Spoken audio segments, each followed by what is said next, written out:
Welcome back to my channel Shriram science. हम लोग अपने प्रीवियस वीडियो में आरबीसी और प्लेटलेट्स जो ब्लड कॉर्पसल्स हैं उनका डिटेल अकाउंट हम पढ़ चुके हैं और आज वाली वीडियो में हम जाने वाले हैं डब्ल्यूबीसी और उसके टाइप्स पर। उसका एक ब्रीफ अकाउंट मैं आपके सामने इंट्रोड्यूस करूंगी। और डब्ल्यूबीसी जो कि बॉडी की सोल्जर्स ऑफ द सेल होती है, हमारे इम्यून सिस्टम जो है वो डब्ल्यूबीसी से बिल्डअप होता है और उसके बारे में आज हम आपको इंट्रोड्यूस करेंगे। WBC means white blood cells. हमारी बॉडी के अंदर जो व्हाइट ब्लड सेल्स हैं वो WBC का दूसरा नाम होता है ल्यूकोसाइट्स। इनको ल्यूकोसाइट्स भी बोलते हैं। ल्यूको मीन्स व्हाइट कलर, वहां से वर्ड आ गया ल्यूकोसाइट। WBC जो होती है इनको सोल्जर ऑफ द बॉडी भी कहते हैं। ये बॉडी की सोल्जर्स हैं। हमारे बॉडी को डिजीज रेजिस्टेंट रखना और उसका इम्यून सिस्टम बनाना, वो सब काम जो है वो WBC ही करती है। WBC का जो लाइफ स्पैन होता है वो शॉर्ट होता है, वो 3 और 4 डेज का होता है और व्हाइट कलर की वजह से हम इसको ल्यूको वर्ड यूज कर रहे हैं। साइट मीन्स होता है सेल, और क्योंकि सेल की स्टडी करना मीन्स साइटोलॉजी, तो साइट्स का मतलब हमारे पास में सेल से आ गया। WBC हमारे पास में 2 टाइप्स की होती हैं, जिसमें फर्स्ट हमारे पास में है ग्रेन्युलोसाइट्स और सेकेंड जो हमारे पास में WBC होती है उनको हम बोलते हैं अग्रेन्युलोसाइट्स। ग्रेन्युलोसाइट्स एंड अग्रेन्युलोसाइट्स दोनों ही WBC के टाइप्स हैं। ग्रेन्युलोसाइट्स का मतलब जहां पर WBC के अंदर जो साइटोप्लाज्म होता है वो ग्रेन्यूल्स के जैसे होता है। साइटोप्लाज्म WBC के अंदर अगर ग्रेन्यूलर जैसे है, ग्रेन्यूल्स के जैसे है, तो उसको बोला जाता है ग्रेन्युलोसाइट्स। Granules like cytoplasm. अगर cytoplasm in the form of granules है, दैट इज ग्रेन्युलोसाइट। और अग्रेन्युलोसाइट मीन्स अगर WBC के अंदर साइटोप्लाज्म फ्रीली स्कैटर्ड है, ग्रेन्यूल्स फॉर्म में नहीं है, तो वहां पर आपके पास में होगा अग्रेन्युलोसाइट। Cytoplasm scattered freely. अगर साइटोप्लाज्म फ्रीली स्कैटर्ड है मींस अग्रेन्युलोसाइट्स। बॉडी की सोल्जर सेल, हमारा इम्यून सिस्टम WBC से बनता है। WBC 2 टाइप की, अगर ग्रेन्यूल्स जैसा साइटोप्लाज्म है तो ग्रेन्युलोसाइट, और अगर साइटोप्लाज्म फ्रीली स्कैटर्ड है मींस अग्रेन्युलोसाइट्स। जो ग्रेन्युलोसाइट्स हैं वो भी आपके पास में 3 पार्ट्स में डिवाइड होती हैं, जिसमें फर्स्ट आती है इओसिनोफिल्स,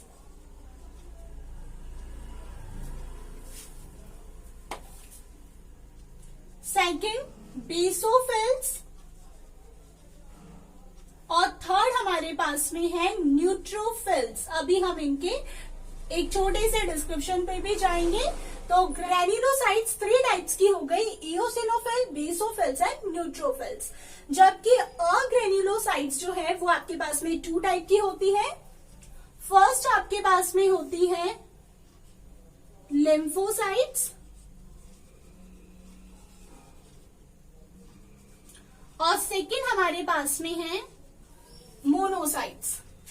ग्रेन्युलोसाइट्स में इओसिनोफिल, बेसोफिल्स एंड न्यूट्रोफिल्स, और अग्रेन्युलोसाइट्स में लिम्फोसाइट्स एंड मोनोसाइट। लिम्फोसाइट्स भी हमारे पास में 2 सब पार्ट्स में है, जिसमें फर्स्ट हमारे पास में होती है बी लिम्फोसाइट और सेकेंड हमारे पास में होती है टी लिम्फोसाइट। अब हम चलते हैं इनके डिटेल अकाउंट के अंदर। हमारे जो WBC है उसमें सबसे ज्यादा जो हमारी बॉडी के अंदर है मोस्ट एबंडेंट WBC वो है न्यूट्रोफिल। 60 से 65% हमारे अंदर न्यूट्रोफिल्स है। मोस्ट एबंडेंट WBC यही है। और सबसे कम में आती है आपके पास में बेसोफिल, के पास में 0.5 से 1% होती है बेसोफिल्स। अब यहाँ पर हम इनके फंक्शन देखते हैं। जो न्यूट्रोफिल्स होती हैं और जो मोनोसाइट्स होती हैं, इन दोनों का काम होता है फैगोसाइटोसिस करना। इन दोनों का नेचर फैगोसाइटिक नेचर होता है। मींस अगर कोई फॉरेन एंटीजन पैथोजन अगर बॉडी के अंदर एंटर हो जाए तो ये दोनों उसको एनगल्फ कर लेती है, उसे डिस्ट्रॉय कर देती है। इसलिए इन दोनों का नेचर जो है वो फैगोसाइटिक नेचर है, ये फैगोसाइटोसिस करती है। अब हमारे पास में आते हैं बेसोफिल पर। बेसोफिल्स के अंदर कुछ सब्सटेंसेस सीक्रेट रहते हैं और इसमें जो सब्सटेंसेस होते हैं उसके नाम है हिस्टामाइन, सेरोटोनिन, हेपारिन एक्सेट्रा। ये जो बेसोफिल में सब्सटेंसेस होते हैं हिस्टामाइन, सेरोटोनिन और हेपारिन, ये सब्सटेंसेस हमारे काम में आते हैं जब हमारे अंदर कोई एंटी इंफ्लेमेटरी रिएक्शंस होती हैं, उस टाइम हमारे अंदर ये वाले सब्सटेंसेस काम करते हैं। फिर हमारे पास में आता है इओसिनोफिल्स। इओसिनोफिल्स जो WBC है, जो ग्रैन्युलोसाइट्स है, ये हमारे पास में एंटी एलर्जिक रिएक्शंस में काम करती है। तो ये आपके पास में एक शॉर्ट फंक्शंस हो गए इओसिनोफिल, बेसोफिल्स एंड न्यूट्रोफिल्स के। तो न्यूट्रोफिल्स और मोनोसाइट्स ने फैगोसाइटोसिस करा, फैगोसाइटिक नेचर है, अगर कोई फॉरेन एंटीजन बॉडी के अंदर एंटर कर गया उसको किल करना। बेसोफिल्स जो सब्सटेंस सीक्रेट करके रख रही है और वो आपके पास में एंटी इंफ्लेमेटरी रिएक्शन में काम करेंगे, और जो इओसिनोफिल्स होता है वो आपके पास में एलर्जिक रिएक्शन में काम करता है। अब हम चलते हैं लिम्फोसाइट्स। लिम्फोसाइट्स हमारे पास में 2 टाइप में है, एक है बी लिम्फोसाइट और एक है टी लिम्फोसाइट। ये दोनों जो बी लिम्फोसाइट है इसका मतलब होता है बोन मैरो एंड टी का मतलब है थाइमस ग्लैंड। बोन मैरो में हमारी बॉडी की जितनी भी सेल्स हैं वो बोन मैरो के अंदर बनती हैं। आरबीसीज जो है वो स्प्लीन के अंदर जाकर और लिवर में जाकर डिस्ट्रॉय हो जाती है, इसलिए स्प्लीन और लिवर को उसका ग्रेवयार्ड भी बोलते हैं। बी लिम्फोसाइट वो लिम्फोसाइट होती है जो फॉर्म होती है बोन मैरो में और मैच्योर भी वहीं पर होती हैं, जबकि टी लिम्फोसाइट वो लिम्फोसाइट होती हैं जो फॉर्म होती हैं बोन मैरो के अंदर, लेकिन वो मैच्योर होने के लिए थाइमस ग्लैंड में जाती हैं। थाइमस ग्लैंड हमारी बॉडी की वो ग्लैंड होती है जो हमारे चेस्ट रीजन के पास में होती है। थाइमस ग्लैंड के अंदर एक हार्मोन भी होता है और उस हार्मोन का नाम होता है थाइमोसिन। थाइमोसिन जो हार्मोन है, ये हार्मोन हमारी इम्यूनिटी में सबसे इंपॉर्टेंट रोल प्ले करता है, क्योंकि थाइमस ग्लैंड जो ग्लैंड होती है, ये ग्लैंड जब भी जो छोटे बच्चे होते हैं उनके अंदर बहुत अच्छे से डेवलप होती है। जैसे जैसे हमारी एज ज्यादा होती जाती है, जो ओल्डर पीपल होते हैं, क्योंकि उनका इम्यून सिस्टम वीक होता है, बिकॉज उनके अंदर जो थाइमस ग्लैंड है वो डिजनरेट होने लगती है, हो जाती है। और जस्ट बिकॉज उसमें थाइमस ग्लैंड डिजनरेट हो जाती है, उनके अंदर थाइमोसिन हार्मोन कम हो जाता है, इसलिए उनका जो इम्यून सिस्टम होता है वो यंगर वन के कंपैरिजन में और जो यंगस्टर्स हैं उनके कंपैरिजन के अंदर बहुत वीक होता है। तो बी लिम्फोसाइट वो लिम्फोसाइट जो बनी भी बोन मैरो में और मैच्योर भी वहीं पर हुई, और टी लिम्फोसाइट जो फॉर्म हुई बोन मैरो के अंदर लेकिन मैच्योर होने के लिए थाइमस ग्लैंड के अंदर गई।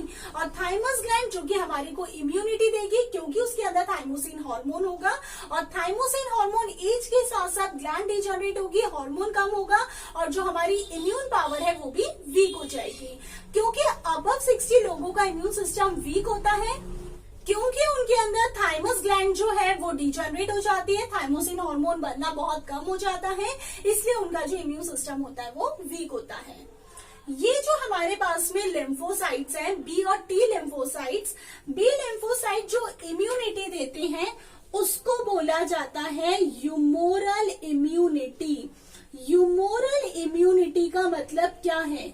ह्यूमोरल इम्यूनिटी मींस जब भी कोई फॉरेन एंटीजन अगर आपकी बॉडी के अंदर एंटर करेगा तो जो बी लिम्फोसाइट्स होती हैं वो एंटीबॉडीज बनाती हैं, और वो एंटीबॉडीज ब्लड और लिम्फ के थ्रू जहां पर भी एंटीजन ने अटैक करा है वो ब्लड और लिम्फ के थ्रू वहां पर पहुंचती हैं ताकि उस एंटीजन से फाइट कर सके।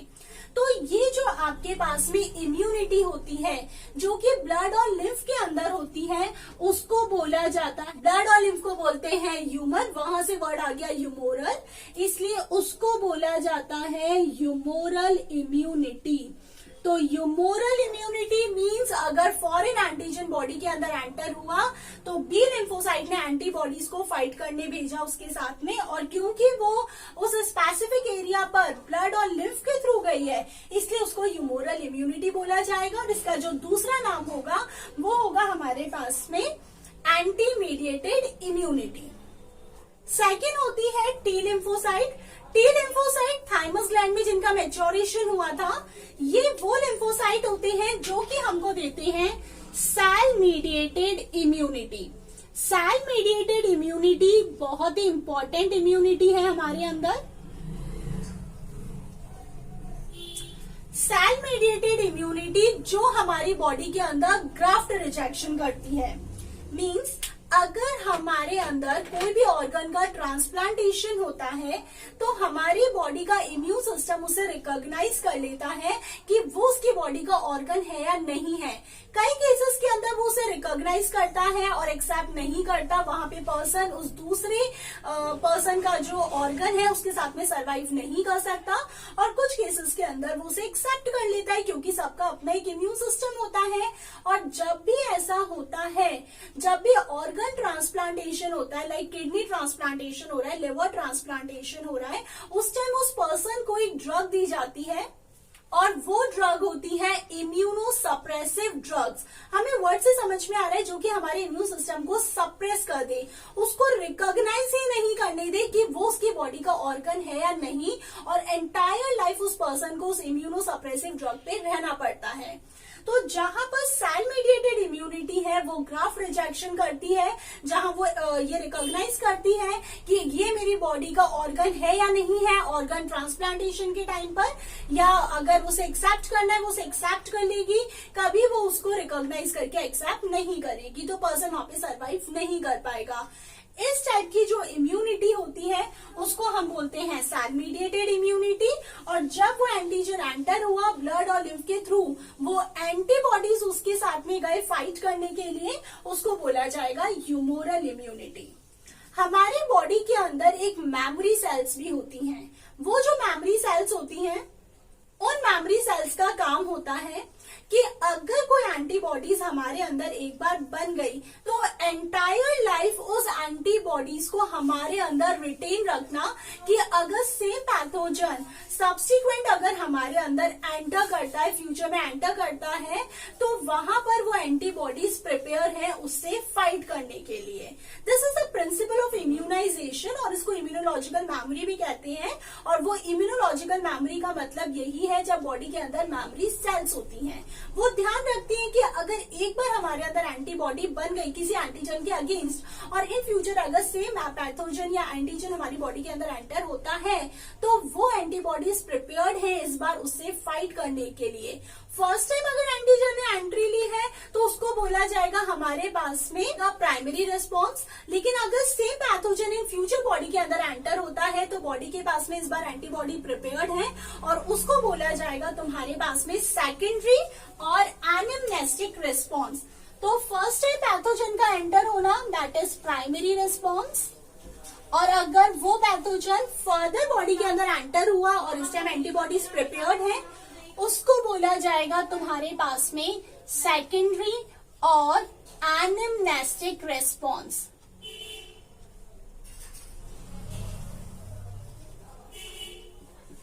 What about the short introduction of WBC, granulo and agranulocytes?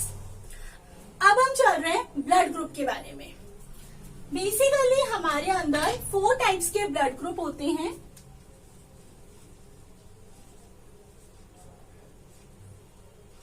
Blood group A, B, AB and O, और इन ब्लड ग्रुप के अंदर होते हैं एंटीजन्स।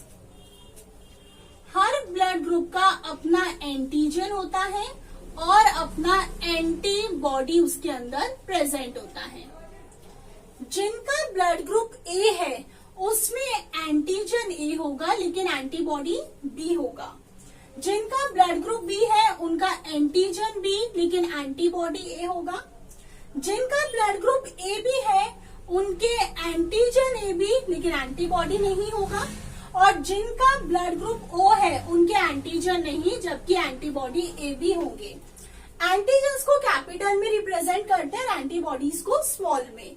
ये 4 टाइप के ब्लड ग्रुप्स होते हैं, जिसमें से ब्लड ग्रुप ओ जो है ये हमारे पास में यूनिवर्सल डोनर है। ये सबको अपना ब्लड डोनेट कर सकता है, इसलिए ये है यूनिवर्सल डोनर। एबी जो है वो सबसे ब्लड रिसीव कर सकता है, इसलिए जो एबी है वो है यूनिवर्सल रेसिपिएंट। ये आपके पास में यूनिवर्सल रेसिपिएंट है। अब यहाँ पर हम बात करते हैं डोनर की और फिर रिसीवर की।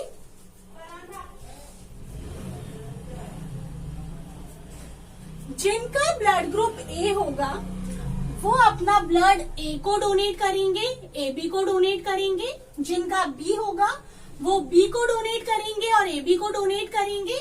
जिनका ए बी होगा वो अपना ब्लड सिर्फ ए बी को ही वो डोनेट कर सकते हैं, और जिनका ओ है, क्योंकि ओ एक यूनिवर्सल डोनर है, वो ओ, ए, बी और ए बी सबको अपना ब्लड डोनेट कर सकता है। अब बात आती है रिसीव करने की।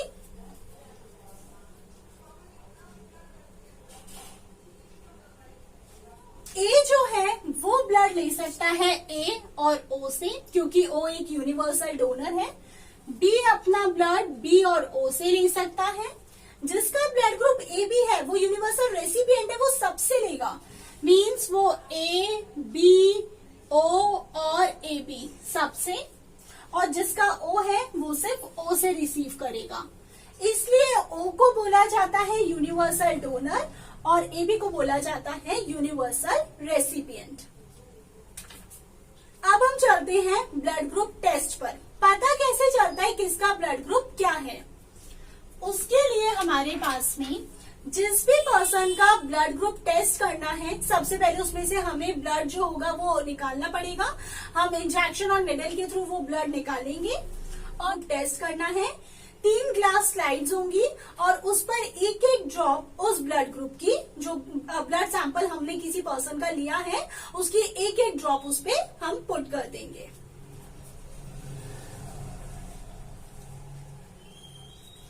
दो ग्लास स्लाइड से तो हम ये डिटेक्ट करेंगे उसका ब्लड ए है, बी है, ए बी है या ओ है। कैसे? इसके लिए हमारे पास में 2 केमिकल होते हैं। एक होता है हमारे पास में एंटी ए और दूसरा होता है एंटी बी। ये 2 रिएजेंट होते हैं जिससे हमें पता चलता है ब्लड ग्रुप ए है, बी है, ए बी है या ओ है। जिसका ब्लड ग्रुप ए होगा, दोनों पर हमने एंटी ए और एंटी बी की एक एक ड्रॉप डाल दी। अगर एंटी ए डालने पर ब्लड जो है वो कोगुलेट हो जाता है। कोगुलेट मतलब वहां पर एक क्लॉट हो जाता है, फ्रीज हो जाता है, मींस उसका वही ब्लड ग्रुप है। सपोज एंटी ए वाली स्लाइड पर ब्लड फ्रीज हो गया तो मींस उसका जो ब्लड ग्रुप है वो आपके पास में है ए, क्योंकि बी पर कोगुलेट नहीं हुआ। अगर ए पर कोगुलेट नहीं हुआ और बी पर कोगुलेट हो गया मतलब ब्लड ग्रुप बी है। दोनों पर कोगुलेशन हो गया मतलब उसका ब्लड ग्रुप ए बी है। और अगर दोनों पे कोगुलेट नहीं हुआ तो उसका ब्लड ग्रुप ओ है। तो 2 ग्लास स्लाइड से हमें ये पता चल गया व्हाट ब्लड ग्रुप ही और she is having. It may be A, B, A B and O. जो थर्ड वाली स्लाइड है उससे हम पता करेंगे कि वो पॉजिटिव है या नेगेटिव। ब्लड ग्रुप पर जितनी भी स्टडी थी वो की थी Karl Landsteiner and Wiener. Karl Landsteiner और वीनर ने ये सारी स्टडी ब्लड ग्रुप पे की थी। उन्होंने एक मंकी पर ये सारी रिसर्च की थी और वो था हमारे पास में रेहेसस मंकी। रेहेसस मंकी पर ये रिसर्च हुई। वहां से पता चला कुछ मंकी में एक स्पेशल जीन्स होते हैं और उनको बोला जाता है, जिन मंकी में वो जीन्स प्रेजेंट है, जिन भी मंकी के अंदर अगर वो फैक्टर प्रेजेंट है, मतलब वो जीन्स अगर उनके अंदर प्रेजेंट है, तो उनको बोला जा रहा था RH पॉजिटिव, और जिन मंकी के अंदर वो फैक्टर और वो जीन एब्सेंट है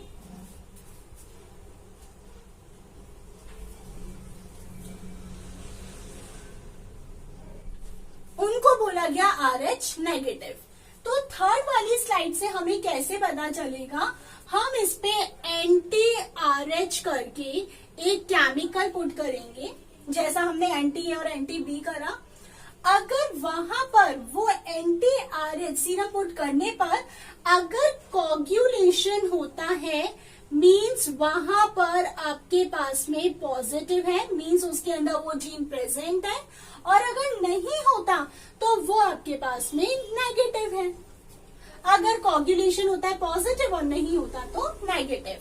तो दो स्लाइड से हमें पता चला वेदर ही और शी इज हैविंग ए और बी ब्लड ग्रुप और बोथ और ओ, और थर्ड वाली स्लाइड से हमें पॉजिटिव और नेगेटिव का पता चला। हमारे वर्ल्ड के अंदर यहाँ पर सबसे ज्यादा जो ब्लड ग्रुप है वो है O positive. Negative blood group बहुत ही रेयर है, और ब्लड ग्रुप के बेसिस पर अब मैं आपके साथ में एक बहुत ही एक सीवियर और एक सीरियस डिसऑर्डर में आपके साथ में डिस्कस कर रही हूँ। अब मैं आपके साथ में एक डिजीज रख रही हूँ जो बहुत ही इंपॉर्टेंट है क्लास 11 के पॉइंट ऑफ व्यू से, क्लास 11 के स्टूडेंट्स के लिए। वो हमारे पास में है एरिथ्रोब्लास्टोसिस फेटालिस, और उस डिजीज का दूसरा नाम है HDN। HDN means hemolytic disease of newborn।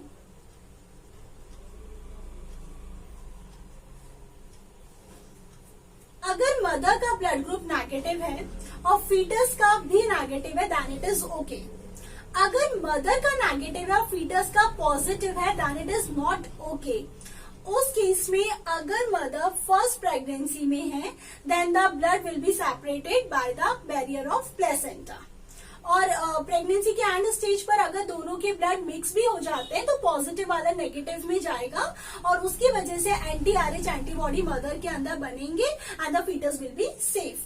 But if mother enters into the subsequent pregnancy और वो सेकेंड अगर फीटस कंसीव करती है तो उस केस के अंदर क्योंकि मदर का ब्लड ग्रुप नेगेटिव है और वहां पर नेगेटिव ब्लड फीटस के अंदर चले जाएगा, जिसकी वजह से फीटस की जो RBCs होंगी, जो एरिथ्रोसाइट्स होंगी, वो वहां पर डैमेज हो जाएंगी। इसलिए इस डिजीज को बोलते हैं एरिथ्रोब्लास्टोसिस, क्योंकि फीटस के अंदर ये हुआ इसलिए फेटालिस। फर्स्ट प्रेगनेंसी में दोनों के ब्लड सेपरेट थे bye the barrier of placenta, और अगर मिक्स भी हुआ तो जो पॉजिटिव का था वो नेगेटिव में गया, मदर के अंदर एंटी RH एंटीबॉडीज बनी, then it is okay, baby will be safe. लेकिन सेकेंड प्रेगनेंसी में मदर का जो नेगेटिव ब्लड था वो फीटस में चला गया, जिसकी वजह से फीटस की जो RBCs थी वो डैमेज हो गई, और इस केस में जो बच्चा होगा वो हाईली एनेमिक होगा और उसे जॉइंटिस भी हो सकता है। इस केस में वो बच्चा पेरेंट्स को नहीं दिया जाता, उसको कुछ दिन अंडर ऑब्जर्वेशन भी रखा जाता है, but this condition can be avoided अगर फर्स्ट प्रेगनेंसी के 72 आवर्स के अंदर एंटी RH इंजेक्शन मदर को दिया जाए। इसलिए जो भी फीमेल ब्लड ग्रुप नेगेटिव है उनके लिए बहुत ही प्रेफरेंस होती है कि वो जो कंसीव कर रही हैं जो चिल्ड्रन, जो फीटस, वो बहुत ही एक कम टाइम इंटरवल में उसे कंसीव कर ले, क्योंकि उनके अंदर वो एंटी RH एंटीबॉडीज अभी प्रिपेयर्ड है। फर्स्ट केस के अंदर नो इश्यू, लेकिन सेकेंड केस के अंदर जो बच्चे के RBC है, फीटस के RBCs हैं, वो ब्लास्ट हो जाएंगे, इसलिए बच्चा एनेमिक और जॉइंटिस से सफर कर सकता है। इसलिए इसको बोलते हैं एरिथ्रोब्लास्टोसिस फेटालिस, और इसको दूसरा नाम है haemolytic disease of newborn. Heme means RBCs blood, lytic का मतलब आपके पास में होता है ब्रेकडाउन होना, RBC का टूटना, ब्रेकडाउन होना, डैमेज होना, दैट इज लाइसिस, और इसलिए इस डिजीज को बोला जाता है हीमोलाइटिक डिजीज ऑफ न्यूबॉर्न। इसलिए बहुत जरूरी है मदर और फीटस का जो ब्लड ग्रुप हो वो सेम हो, मैच हो। उस केस में प्रेगनेंसी थोड़ी इजियर हो जाती है, अदरवाइज मदर और फीटस दोनों के लिए कॉम्प्लिकेशंस अराइज हो सकती हैं। तो आज हमारी इस वीडियो में WBC और ब्लड ग्रुप के बारे में मैंने आपके साथ में अपना कंटेंट शेयर करा है।